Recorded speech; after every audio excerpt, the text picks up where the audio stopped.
വെറുമൊരു കൗൺസിലറാകാൻ വേണ്ടിയല്ല ഞാൻ മത്സരിച്ചത്, മേയറാകാൻ വേണ്ടി തന്നെയാണ്. തന്നെ മേയറാക്കുമെന്ന് BJP വാക്ക് നൽകിയിരുന്നു. എന്നാൽ പിന്നീട് മേയർ സ്ഥാനത്ത് നിന്ന് തന്നെ തട്ടിമാറ്റി. ഇപ്പോൾ വെറുമൊരു കൗൺസിലറാണ് താൻ. തന്നെ മുൻനിർത്തി കോർപ്പറേഷൻ തെരഞ്ഞെടുപ്പ് നയിക്കുമെന്നായിരുന്നു BJP പറഞ്ഞിരുന്നത്. തെരഞ്ഞെടുപ്പ് രംഗത്തേക്ക് ഇല്ല എന്ന് താൻ പല പ്രാവശ്യം BJP നേതൃത്വത്തോട് പറഞ്ഞതാണ്. എന്നാൽ തന്നെ മേയറാക്കാമെന്നും തന്നെ മുൻനിർത്തിയാണ് തെരഞ്ഞെടുപ്പ് നയിക്കുന്നതെന്നും BJP പറഞ്ഞു. അങ്ങനെ ഞാൻ അവരുടെ വലയിൽ വീണു. ഇപ്പോൾ കൗൺസിലറാണ് ഞാൻ. എന്തുകൊണ്ടാണ് എന്നെ മേയറാക്കാതിരുന്നതെന്ന് അറിയില്ല. പറയുന്നത് മുൻ DGP R. Sreelekha IPS. R. Sreelekha പൊട്ടിത്തെറിക്കുകയാണ് BJP നേതൃത്വത്തിനെതിരെ. R. ശ്രീലേഖയുടെ പ്രസ്താവന BJPക്ക് ഇരുട്ടടിയായി കഴിഞ്ഞു.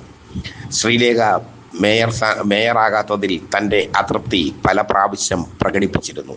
ഇപ്പോൾ അത് ഓപ്പണായി തന്നെ പുറത്ത് തന്നെ പറഞ്ഞിരിക്കുന്നു ശ്രീലേഖ. ശ്രീലേഖ തുറന്നടിച്ചത് BJPക്ക് വലിയ തിരിച്ചടി ആയിരിക്കുകയാണ്. ശ്രീലേഖ മേയറാകും എന്നായിരുന്നു പൊതുവെയുള്ള ധാരണ. എന്നാൽ പൊളിറ്റിക്സ് കേരള അന്നേ പറഞ്ഞിരുന്നു VV രാജേഷ് തന്നെയാണ് മേയർ സ്ഥാനാർത്ഥിയെന്ന്.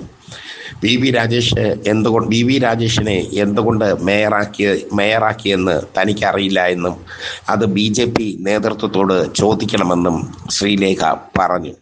ഇതോടെ ശ്രീലേഖ പരസ്യ കലാപം ഉണ്ടാക്കിയിരിക്കുകയാണ് BJPക്ക് നേരെ.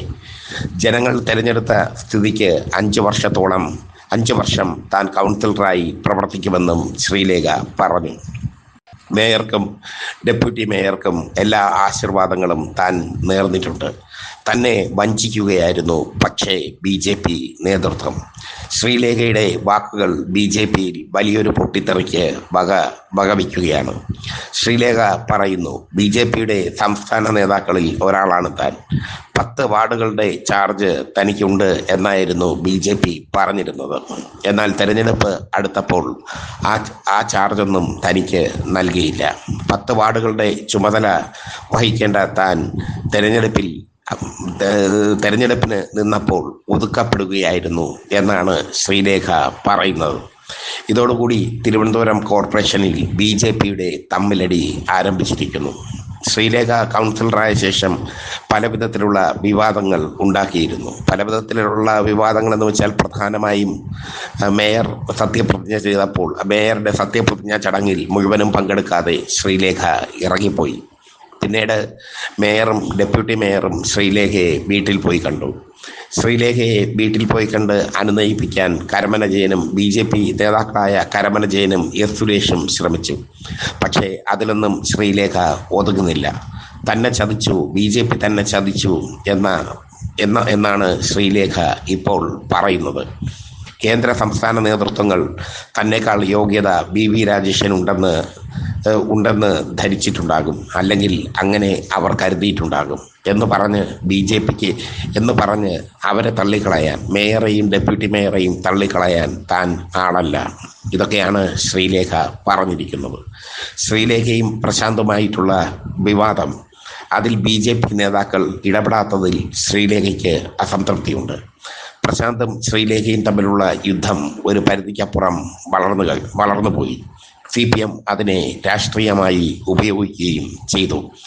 ഈ സാഹചര്യത്തിൽ ശ്രീലേഖയെ പ്രൊട്ടക്ട് ചെയ്യാൻ പ്രധാനപ്പെട്ട BJP നേതാക്കളാരും വന്നില്ല. അതിനിടയിൽ ശ്രീലേഖ കാണിച്ച ഒരബദ്ധം പ്രശാന്ത് ആയുധമാക്കിയതുമില്ല. MLAയുടെ ബോർഡിന് മുകളിൽ ശ്രീലേഖയുടെയും പ്രശാന്തിൻ്റെയും ഓഫീസ് ഒരേ കെട്ടിടത്തിലാണ്. ആദ്യം കയറുന്നത് ശ്രീലേഖയുടെ ഓഫീസും പിന്നീട് പ്രശാന്തിൻ്റെ ഓഫീസുമാണ്. ശ്രീലേഖ ഓഫീസ് തുറന്നപ്പോൾ തൻ്റെ നെയിം ബോർഡ് പ്രശാന്തിൻ്റെ MLAയുടെ മുകളിൽ സ്ഥാപിച്ചു. ചട്ട ലംഘനമാണ് ശ്രീലേഖ കാണിച്ചത്.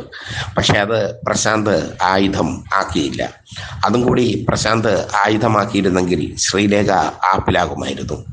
എന്തായാലും ശ്രീലേഖ തൻ്റെ അസംതൃപ്തി പരസ്യമായി തന്നെ പ്രകടിപ്പിച്ചിരിക്കുന്നു. ശ്രീലേഖ കലാപത്തിന് തന്നെ ഇറങ്ങിത്തിരിച്ചിരിക്കുന്നു എന്നത് വ്യക്തം. എന്തായാലും മേയറാക്കാമെന്ന് പറഞ്ഞ് ശ്രീലേഖയെ വഞ്ചിച്ചു എന്ന അവരുടെ പ്രസ്താവന വലിയ വിവാദങ്ങൾക്ക് വരും കാലങ്ങളിൽ വഴിയൊരുക്കും.